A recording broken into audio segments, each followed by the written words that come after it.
Hey everybody, welcome to another episode of Movie Sense. I'm your host, DJ Selby, and for this new episode, Mark Flores. Ladies and gentlemen, Mark Flores here in a brand new episode of Movie Sense. So brand new, as a matter of fact, I'm wearing the old shirt from the previous episode. Didn't have time to change? You never let me. Sometimes. He literally keeps me here. Help. Not a joke. You guys should check out our blooper reel on our Instagram account where you see him getting frustrated with one of the shirts I let him borrow. It's actually a really good clip. That reminds me, you guys should follow us on our Instagram account. We are posting blooper reels all the time, and it's just a fun thing to watch. With that being said, make sure you subscribe to Movie Sense. Be sure to like, share, and subscribe. Hit the notification bell. I like how we did our plug right now, and then we'll do it again later. Anyway, today we are talking the Venom, which is releasing October 5th, early release the 4th. Is it going to do great? How's it trending? Is it going to be successful? Are you excited? Are you as excited as it was when it first came out? Because that's something I'm going to answer. What are your thoughts? I'm excited. The way it looks with the improved CGI through the new second and third trailer. I like the way this Venom looks. And like I mentioned to you earlier, I was a big fan of playing the Sega Genesis Spider-Man game Maximum Carnage.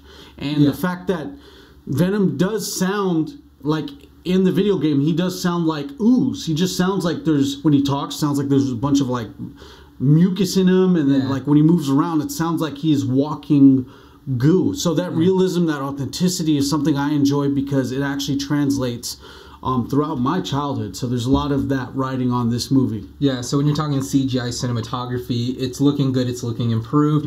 When we're talking story, we're pretty much with the same story. They haven't really drifted away from it. But I have to say, there is a change for the rating. It was supposedly going to be a rated R. We now know it's PG-13.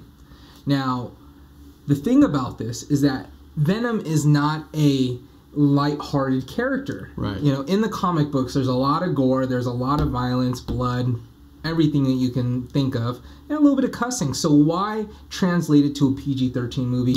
I was excited for the rated R movie. I mean, based off the success we've seen with Logan and Deadpool on their standalone films, they didn't need to be a part of any other MCU or any other type of universe with superheroes. They did great on their own. So for this to become PG-13, I mean, I'm not too happy about it. What are your thoughts based off what I just said? Yeah, so you have two characters like Wolverine and Deadpool. And you have them take a risk. And how fitting that risk is actually a rated R movie. But you see that their box office totals, the highest rated R movies of all time, one of the highest rated R movies of all time. And why not have the same type of character? Because Venom does fit in the same shoes as Wolverine, as Deadpool. And needs that kind of authenticity to play out.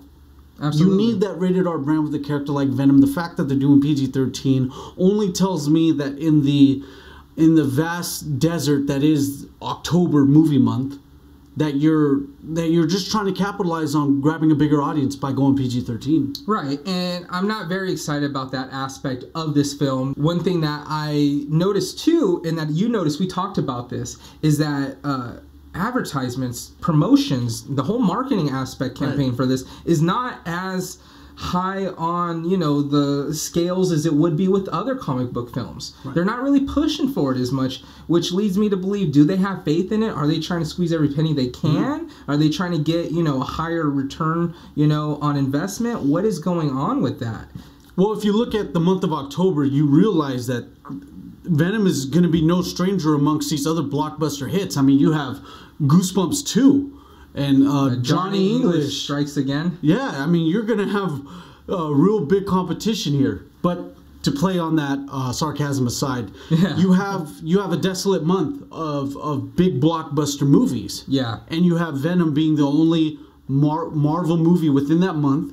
So people are going to attract to it naturally. And by you, again, like how we mentioned, is taking it from a rated R to a rated PG-13 rating, you're going to have a lot more people come in, a lot more parents being, okay, you can come watch Right. You're going to get a wider reach because it's PG-13, wider audience, so that you're able to kind of get the most bang for your buck. And the fact that they actually spend a lot less money on advertising from what we've seen in comparison to other superhero films, they're going to be having a great return on investment. if it does well, if it's an overall great movie, because everyone knows that a great movie will speak for itself. It will have great legs, hence Get Out, hence Black Panther. It did so well that people just kept coming back for more. So is it going to be great like that? The weekend that it's coming out, like I said, it's October 5th. It's not competing against much except that Bradley Cooper film, which is more of a drama / music movie. Right. This one is a thriller action / horror is what it's being labeled as. So it's completely different end of the spectrum. It's a different type of audience who's going to go see it. So I think that they're banking on that as well. It's going to probably get it good, going for the domestic box office. Worldwide, it's probably going to do even better because of CGI and action. You were talking about the domestic and what they're kind of predicting. Oh, yeah. The numbers that they anticipate for this is 55 to 65 million. But I'm thinking with the factors that we just laid out, with a lot more people being able to watch it, I think 65 to, I'm really thinking like 75 to 85 million is going to be the opening weekend for this. Really? Yeah, I'm being generous, definitely. I'm thinking the opposite end of that. I'm thinking it's going to be on the lower end, more 45, 55. Maybe 60. I don't really see it being 60 domestic. I'm thinking 40 to 45, maybe 50. I don't know, man. I'm not very excited because of that PG-13 rating. Yeah. Also because they're not promoting as hard. And also because the month...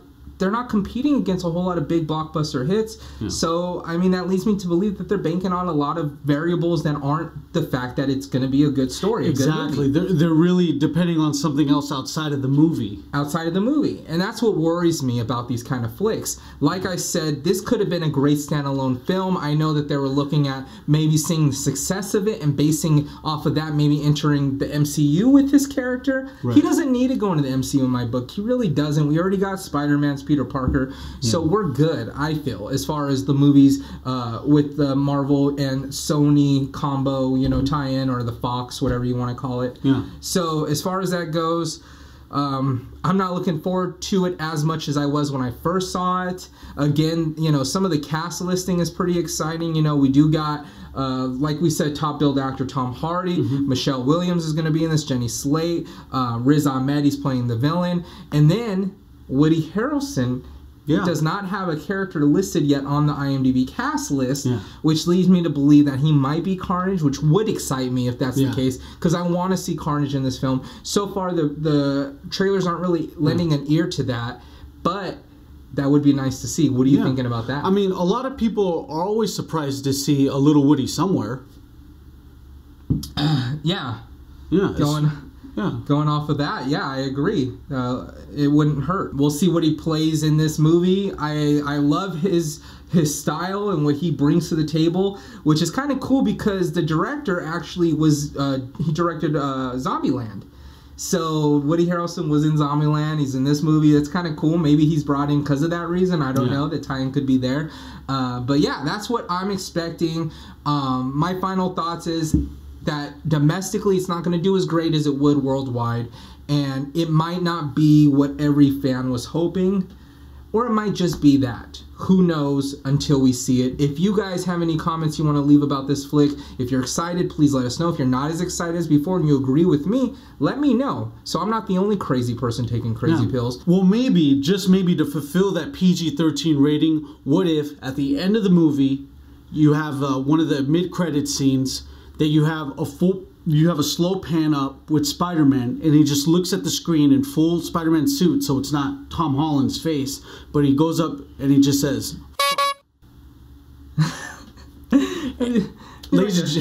like a scene out of Deadpool. Exactly, just to fulfill that, the one you get a PG-13 movie. Well, we're gonna have to edit those, what you just said. A lot of clowns honking with that one. Ladies and gentlemen, I want to thank you for tuning in to another great episode of Movie Sense. Be sure to like, share, and subscribe. And when you do subscribe, make sure to hit that notification bell. That way you're updated on the Movie Sense episodes that we do weekly. That's right. Make sure to also follow us on Instagram at This Is Movie Sense. And when you do, make sure to use the hashtag This Is Movie Sense. All right, everyone. Goodbye.